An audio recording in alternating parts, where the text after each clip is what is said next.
Hello friends, welcome to the Chitra Science Hub.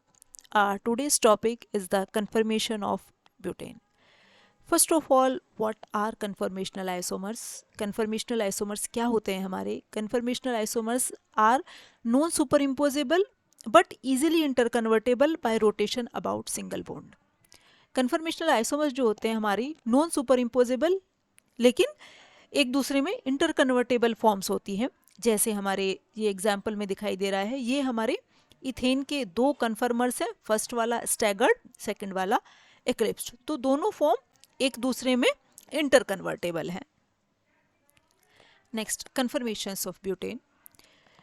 Butane के conformational analysis को हम करने के लिए हमने क्या किया, ब्यूटेन को इथेन के एक डेरिवेटिव के फॉर्म में ले लिया, जिसमें हमने एक हाइड्रोजन एटम को एक मिथाइल ग्रुप से रिप्लेस कर दिया और हमने उसके डिफरेंट कन्फर्मर्स कैसे ऑब्टेन किए, C2 और C3 कार्बन एटम के अलोंग रोटेशन किया 60 डिग्री पे, जैसे फिगर में दिखाई दे रहा है। फर्स्ट वाला हमारा ये गॉची कन्फर्मर है, इसमें ये हमारा फ्रंट साइड के कार्बन एटम को हमने डॉट से लिया, रियर साइड के बैक साइड वाले को हमने सर्कल से लिया।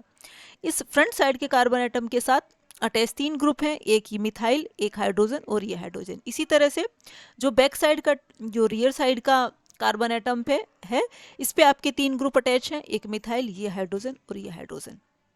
इस तरह के कन्फर्मर को हमने कहा गॉची। इसे जैसे ही हम 60 डिग्री पे रोटेट करते हैं तो हमारा इक्लिप्स्ड कन्फर्मर आ जाता है। तो कैसे आ जाएगा इक्लिप्स्ड कन्फर्मर, ये CH3 ग्रुप यहाँ शिफ्ट हो जाएगा, ये H इधर शिफ्ट हो जाएगा और ये H वाला इधर शिफ्ट हो जाएगा, तो हमारा इक्लिप्स्ड कन्फर्मर आ जाएगा। इन दोनों में यदि हम स्टेबिलिटी कंपेयर करने लगे तो आपकी इसकी स्टेबिलिटी फर्स्ट वाले के कंपैरिजन में कम है। क्यों है? क्योंकि इसमें आपका टॉर्शनल स्ट्रेन एसोसिएटेड है। टॉर्शनल स्ट्रेन क्या होता है? जब दो बॉन्ड पेयर एक दूसरे के पास आ जाते हैं तो इसे हमने कहा टॉर्शनल स्ट्रेन। अब इस वाले कन्फर्मर को यदि हम 60 डिग्री पे रोटेट करेंगे तो हमारा क्या आ जाएगा, एंटी कन्फर्मर। कैसे आ जाएगा? ये आपका CH3 ग्रुप इधर शिफ्ट हो जाएगा, ये हाइड्रोजन इधर शिफ्ट हो जाएगा और आपका जो ये वाला हाइड्रोजन है ये इधर शिफ्ट हो जाएगा। फ्रंट वाले को हम फिक्स रखेंगे, बैक साइड वाले को हम बार बार रोटेट कर रहे हैं, तो हमारा थर्ड जो मिल रहा है दैट इज एंटी कन्फर्मर। और ये हमारा मोस्ट स्टेबल है। क्यों है? क्योंकि इसमें ना तो हमारा स्टीरिक स्ट्रेन है ना टॉर्शनल स्ट्रेन है, बॉन्ड पेयर भी एक दूसरे से दूर है और दोनों मिथाइल ग्रुप भी एक दूसरे से दूर है।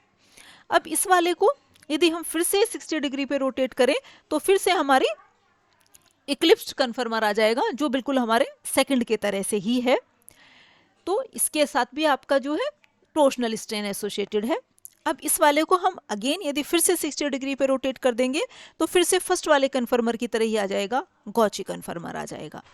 अब इस वाले को यदि हम फिर 60 डिग्री पे रोटेट करेंगे तो इस बार हमारा जो कन्फर्मर आएगा that is fully eclipsed. Fully eclipsed का मतलब क्या है? जैसा आपका फ्रंट साइड का कार्बन एटम का अरेंजमेंट है, सेम इसी तरह का बैक साइड वाले का अरेंजमेंट है।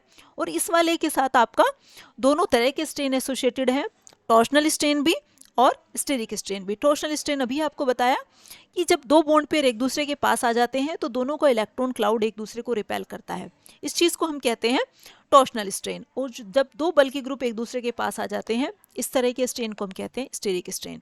तो इस वाले स्ट्रक्चर के अंदर हमारे दोनों तरह के स्ट्रेन एसोसिएटेड है, इसलिए इसकी स्टेबिलिटी सबसे कम है और एनर्जी सबसे ज़्यादा हाई है।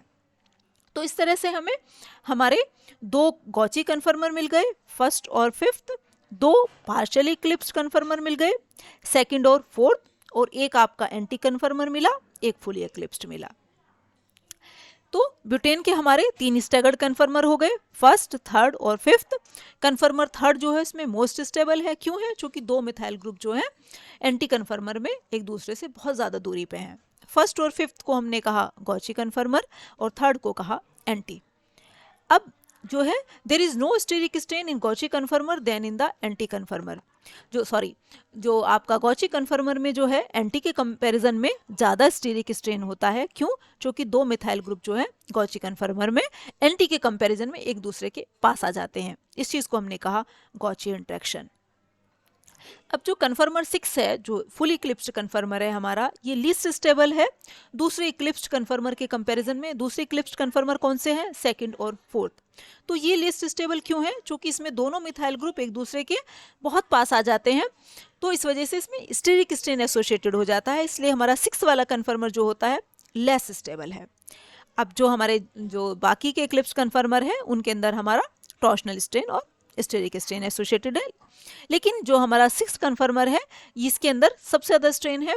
क्यों? क्योंकि इसमें टॉर्शनल स्ट्रेन भी है, इस दो बल की ग्रुप पास आ जाने की वजह से स्टेरिक स्ट्रेन भी है। यदि हम रिलेटिव स्टेबिलिटी को कंपेयर करने लगे 6 के 6 कन्फर्मर्स की, तो सबसे ज़्यादा स्टेबल है एनटी, उसके बाद हमारा फर्स्ट और फिफ्थ है, उसके बाद सेकंड और फोर्थ है, और सबसे कम स्टेबिलिटी है हमारी 6 वाले को।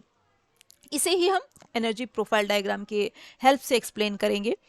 अब ये जो हमारा ये वाला हमारा कन्फर्मर दिख रहा है, ये हमारा क्या है?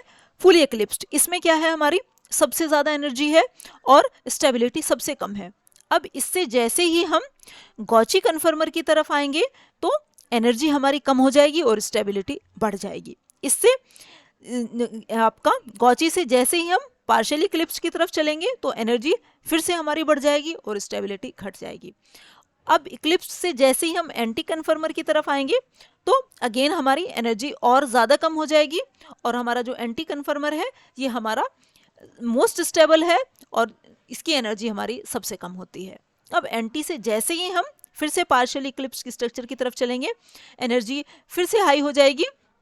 हमारी दोनों इक्लिप्स पार्शियल इक्लिप्स कन्फर्मर की जो एनर्जी है एक बराबर होती है। अब इससे हम जैसे ही फिर से गॉची की तरफ आएंगे तो एनर्जी फिर से कम हो जाएगी हमारी, और इस वाले की एनर्जी आपकी इस वाले के जैसी ही है, बिल्कुल जैसी इस वाले की एनर्जी है सेम इस वाले की हमारी ऐसी ही है।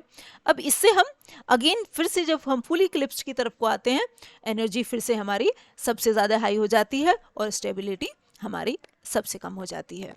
This is all about the conformations of butane. Thank you.